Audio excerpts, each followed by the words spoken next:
what do you think about the former CBN governor running into troubles and then having troubles again becoming the Emir of Kano? What does it portend, former CBN governor being limited in the palace of Kano? Well, when one is born into royalty, it's a completely different upbringing and a different kind of thinking. His Royal Highness Sanusi Lamido Sanusi was brought up in that tradition.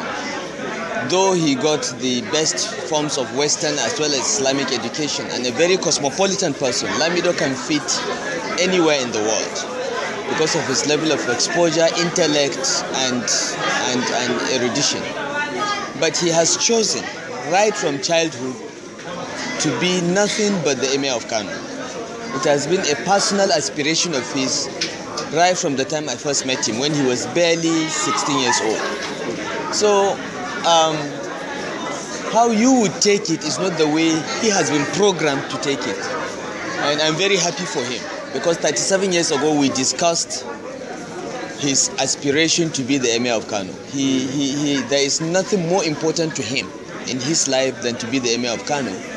And I'm very grateful to God that a series of events have led to him now being the Emir of Kano. I'm very happy for him. He's my brother, he's my friend. I may have lost a friend, because once a person becomes Emir, he can't be your friend anymore in the normal context. But I'm very happy that even though I may have lost a friend, Kano has gained a very wise, intelligent, and cosmopolitan person as its Emir, and Kano will benefit from his leadership. But why do you think the presidency was actually against that emirship in ascending the emirship? Do you think there's something that he has against the presidency, or the presidency has against him? Of course the presidency has a lot against him, and I'm sorry to say this, but I have a president who is petty. Okay? Otherwise, when God has elevated you to the point of being president, how can you stoop so low as to be concerned about who becomes the emir of one part of a country which you govern? But unfortunately, the presidency descended to that level, and it's so sad, and it's a reflection of the kind of people we have running our country. The federal government did everything to frustrate Sanusi Lamido Sanusi as central bank governor, removed him unlawfully from office, got people to publish fictitious stories about him. Was that all, including what is happening right now, still about the missing 20 billion naira? It is all about the fact that someone had the courage to say you are stealing from our country's treasury, and somebody should investigate and account for it. That is all. That's all it is about. And when God wishes to elevate you, no human being can bring you down. They have removed him from the central bank. They have tried to smear him. The courts have upheld all his suits against them, and God has elevated him to be the Emir of Kano. Whether Mr. Jonathan likes it or not, Sanusi Lamido Sanusi is the Emir of Kano, and he has to live with it. It's as simple as that. Even if you want to know the latest thing about Sanusi right now, or the emirship in Kano, we can always ask you, and then you'll be a very good source for it. What is the situation right now? Because lately there have been a series of events following the emirship of ascension to emirship of Sanusi. Yes. Starting from deploying troops to go and so what is the situation right now? Yesterday, the Emir led Friday prayers, just as his grandfather, the first Emir Sanusi, was doing. He led the Jumaat prayers, and he delivered his sermon in flawless Arabic, exhibiting his depth of Islamic knowledge, and the people of Kano were ecstatic. Immediately after the Friday prayers, he rode in a vehicle to the palace, and in accordance with tradition, got out of the vehicle, got on a horse, and rode to the gates of the palace, and a brand new entrance was carved out of the palace walls for him to go through, and then it is sealed. That is the tradition. They have maintained this tradition for hundreds of years. So he is now in the palace and comfortable in the palace, and virtually all the princes have gone to pay homage to him. So whatever the government or anyone was planning has not quite worked. He is sitting at the Emir of Kano, and for me that's the end of the story, and there is nothing anyone can do about it. There was a report on the internet yesterday that Sanusi finally had to beg President Jonathan. How true is this? I think that is completely false. The Sanusi Lamido Sanusi I know would not beg anyone for anything that he knows is right. There is nothing Sanusi has done in office that is not proper. There is nothing President Jonathan can do to stop Sanusi being the Emir of Kano once the kingmakers have recommended him and the governor has appointed him. There is nothing he can do. He can put in the police there. One day they will have to leave.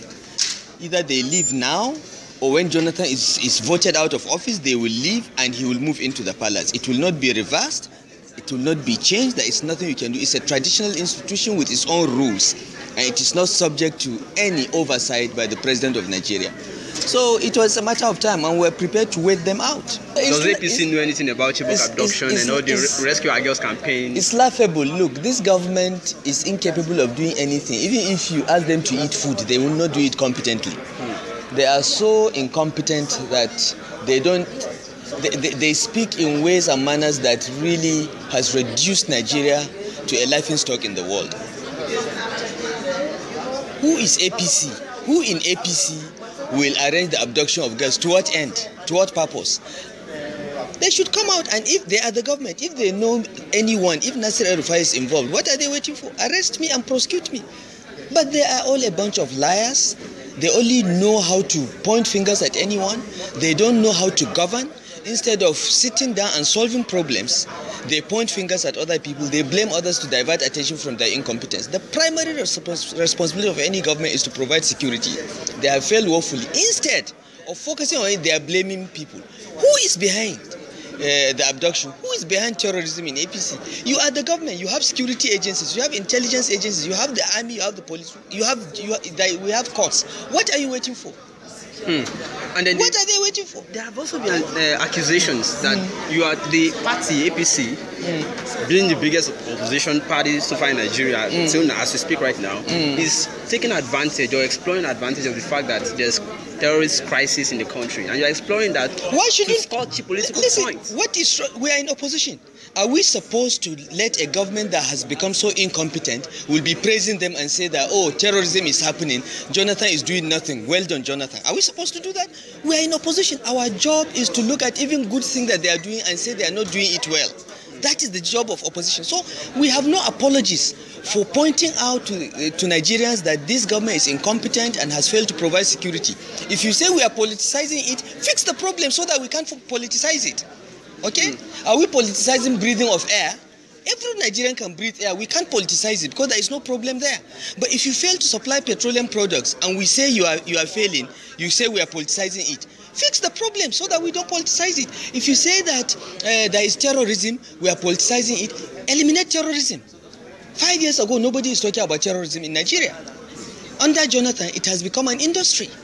And we should not take advantage of their failings so that we secure the votes of Nigerians in the next elections. There must be something wrong with them. We have made suggestions to the government on how to improve security. They have ignored it. They have set up 5 different committees that have given them recommendations how to address this problem of terrorism in the last 3 years. They have not implemented one. They are incompetent. But they try to blame other people. So at this stage that we are right now with terrorism in Nigeria, what do you think is the solution, especially on how to rescue the girls? Look, the government has the solution to this problem. Several committees have given them recommendations. They should just implement the recommendations in their drawer. Okay? As for rescuing the girls, we have seen examples of what countries do when this situation happens. You should have military action on the one hand and negotiation on the other hand. You should not foreclose anything because the lives of your citizens are at risk and you don't want to lose one life. You don't want to lose the life of one person. You don't want to lose the life of 250 girls. So whatever it takes to rescue those girls should be done. If one of these girls was Jonathan's daughter, the story will be different. The only reason why these girls are still in captivity is because they are not the daughter of any important man in Nigeria, and we know it. And if you say I'm politicizing terrorism, go and rescue the girls so that I don't have a basis to politicize it. So are you in support of negotiation? I am in support of every option. When you have lives of your citizens at risk, you should not take any option off the table. You should be flexible. You should listen. You should negotiate and look at the price you have to pay and get those girls out. You should not say you won't do this or you won't do that. This is irresponsible.